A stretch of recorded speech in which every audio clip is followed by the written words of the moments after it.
shit. I'm very lucky. I'm into pretty basic shit, you know? Missionary, eye contact, fucking my wife. I really love it. It's great. I've been married 7 years. Every time we have sex, I'm like, this is awesome! I'm really stoked. Having sex with my wife is a lot of fun.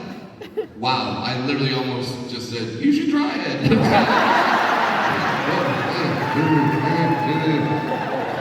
Not that kind of show. Okay. Yeah, it's great. Now that doesn't mean I haven't done freaky stuff in my life. Like, yeah, I'm married now. Go back to my single days. Of course, I did freaky shit in my life. Of course, I've done freaky stuff. Look at me. You look like this. You've done some freaky shit in your life. No average-sized woman ever fucks a dwarf with great self-esteem. Oh, I've done some weird shit. A woman painted me blue one time. Yep, that's not a metaphor for my feelings. No, she painted me blue. She told me she was gonna do it. She's like, I'm gonna paint you blue. And I'm like, you're absolutely not gonna paint me blue. That's weird as hell. I'm kind of creeped out by that. I'm pretty open. That's not happening. She's like, you're gonna be my Smurf. I'm like, it got creepier. Didn't think that could happen, but it did. I'm not gonna be your Smurf. This is not going down. Then she showed me damn titties, and I was like,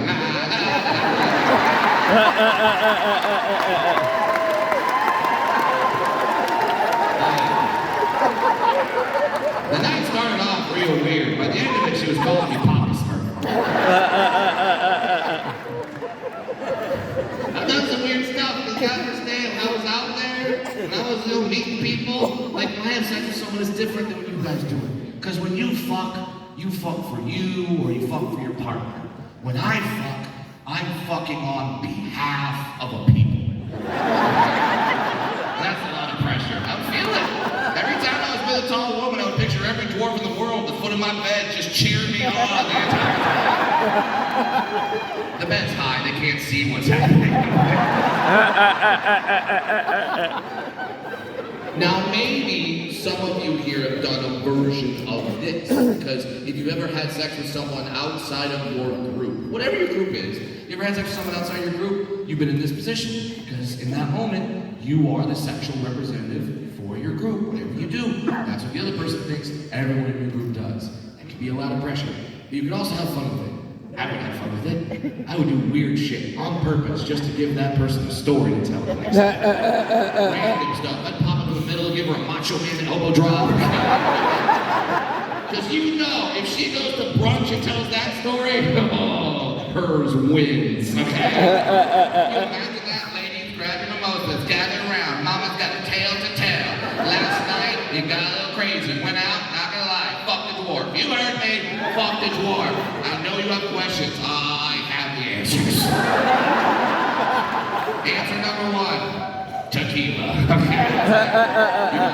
Shut the fuck up, Rachel. Okay. Answer number 2, 6 inches. Not bad. And then, answer number 3, did you know about the Macho Man elbow drops? Did you know that was a thing? I didn't know that was a thing. They don't warn you about it. All of a sudden, they climb to the top of your bedpost and you're like, ooh, yeah, they step into a Slim Jim and they drop you. Oh my God. All I'm saying is, it's okay to be a little bit freaky. I was freaky. I did stuff when I was single. I was out there. I said yes. I said yes because I was on a personal mission to prove to the tall women of the world that dwarf men could lay some fucking pipe. Yeah. So I said yes, and I'm glad I did, because now I got stories.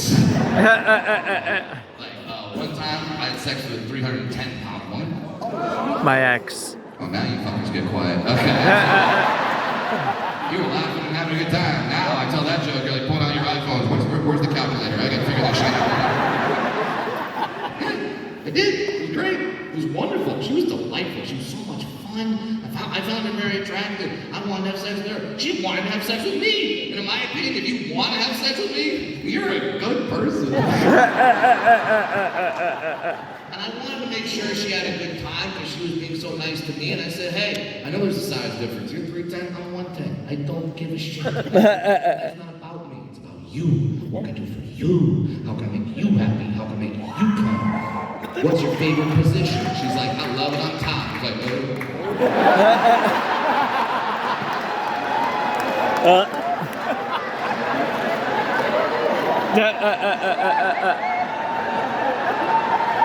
What's your second favorite position? She's like, you get on top. I was like, heck yeah! So I hopped on. I had to. But then, now, this next part of the story, I don't want it to sound like I'm making fun of this woman, I'm belittling her, I'm trying to be gross. I'm not. I'm just telling you the story. This is what happened, okay? I'm not exaggerating. I got on top, and that's when I realized this woman was so big, and my arms are so small. I couldn't touch the ground when I was on top. Understand what I'm trying to say here? I'm not trying to be too graphic, but like, I got no traction. I got Oh my God. I wasn't even fucking, I was floating. You know what I look like? I look like one of those dogs you buy at Walmart, you stick them on the front yard, and the wings just spin the wings like that. Oh my God. The two guys are gonna be over here having a conversation. How's the weather today, Bob? Well, according to the midget fucking the fat chick over there. Strong winds out of the southeast. But this is why I don't want you to think that I'm making fun of this woman, or I do not care about her, or I do not value her. Because that was a very awkward moment. That was very awkward. And she could have let that awkward moment ruin the whole night, and no one would have blamed her. They would have definitely been on her side. But she didn't. She was a champion. She wanted to have some fun. So when I was on top and couldn't touch the ground, she looked down, she saw me, she's like, don't worry, baby, I got you.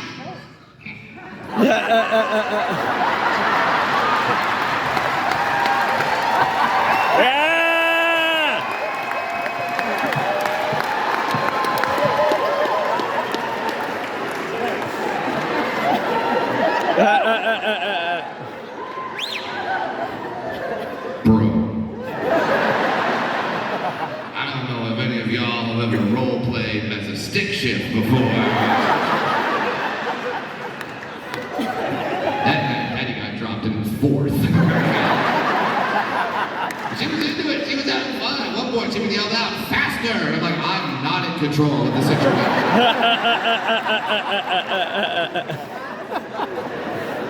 I say all that because I just want to let you know it's okay to be a little bit freaky. It's okay. Find a partner who's into the same freaky stuff that you're into. And if you're a partner who you love and you trust comes to you and goes, hey, there's this thing I always wanted to try.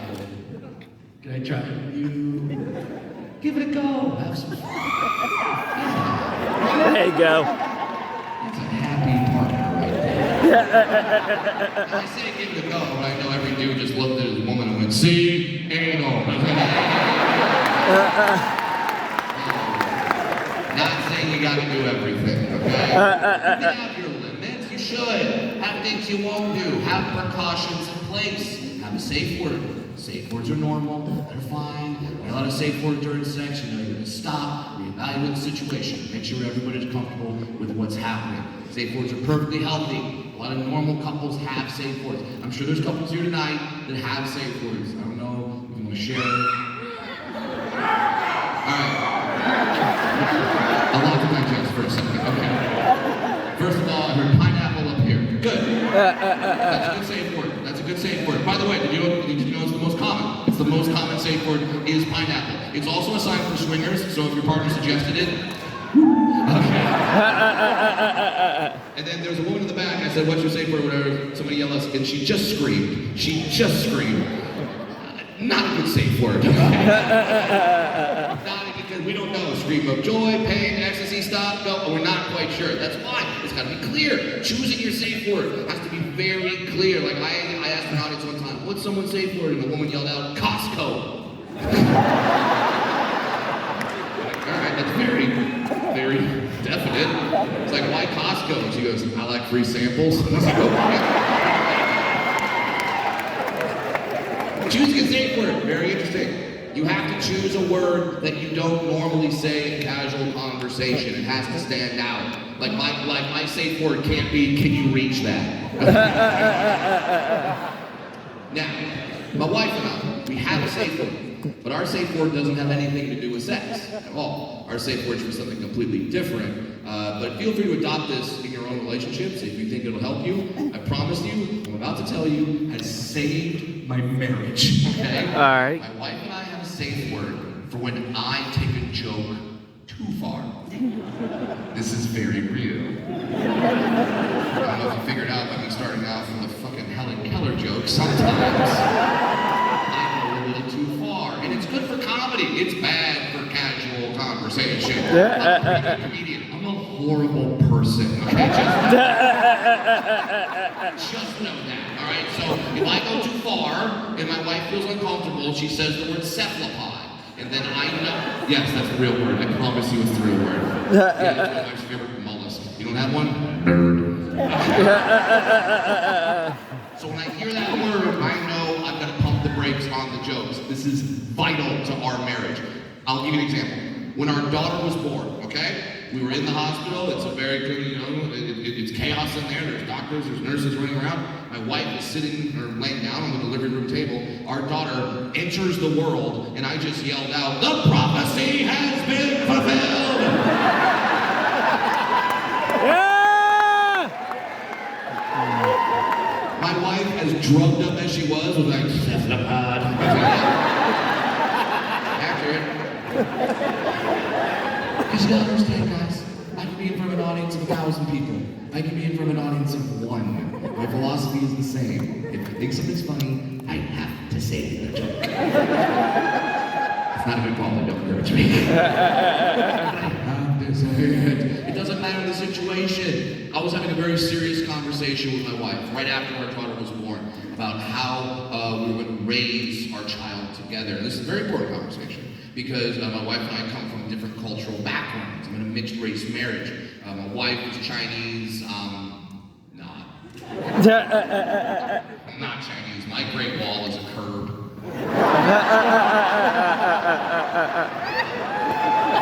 Yeah, Brad! My wife hates that joke. She really does. Mostly because there's an R in curb.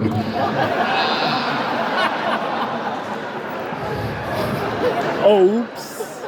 So my wife and I are having this conversation, and my wife's looking at me like, okay, how are we gonna raise our kid? We come from different backgrounds. Are we gonna raise her more Chinese or more white?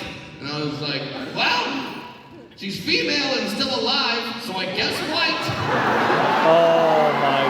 Oh. Yeah, Brad!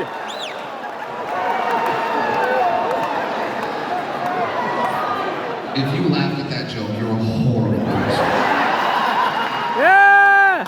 Good people like you were just looking at me like, I know! You don't think I wish I could shut it off? You don't think I wish I could just flip a switch and not think of the most fucked up, funny thing in my head? Situations come down, because I do, instinctually. It's what I do. It doesn't matter. Even when I'm supposed to be a normal dad, I can't. I'm thinking of fucked up jokes. Literally, about a month ago, it was my daughter's first day of school at the big school. She's going to the big school. She's 4 years old. So she's going to the big school for the first time. Exciting day. We're walking her to school. My wife is giving her encouragement. I'm following, taking some photos. My wife's telling her things to make her comfortable. Hey, you're going to love your teacher. All your friends from preschool are going to be there. You're going to play lots of games. You're going to have a lot of fun. And I don't know what my wife said, but she said something that excited my daughter. And she looked up at my wife, but she kept walking. And she didn't see the pole that's in the hallway. Oh my God. Nails it. Fucking nails it. Direct hit, daughter falls down. Now, my daughter, also a little person. She's also a dwarf like me. And I don't know if you guys know this, but when a dwarf falls over, no one knows what the fuck to do. Okay? Everyone's afraid to move. They're like, I don't know, wait, how do we address this? What happens? If I move, does she curse me? What happens now? She get a pole, does she explode into gold coins? I don't know the protocol. And me, everyone's quiet. I don't like silences. I like to break silences. I get uncomfortable. So everyone's quiet. My daughter falls over, and I just yell out, well, I failed as a dad. I didn't keep her off the pole.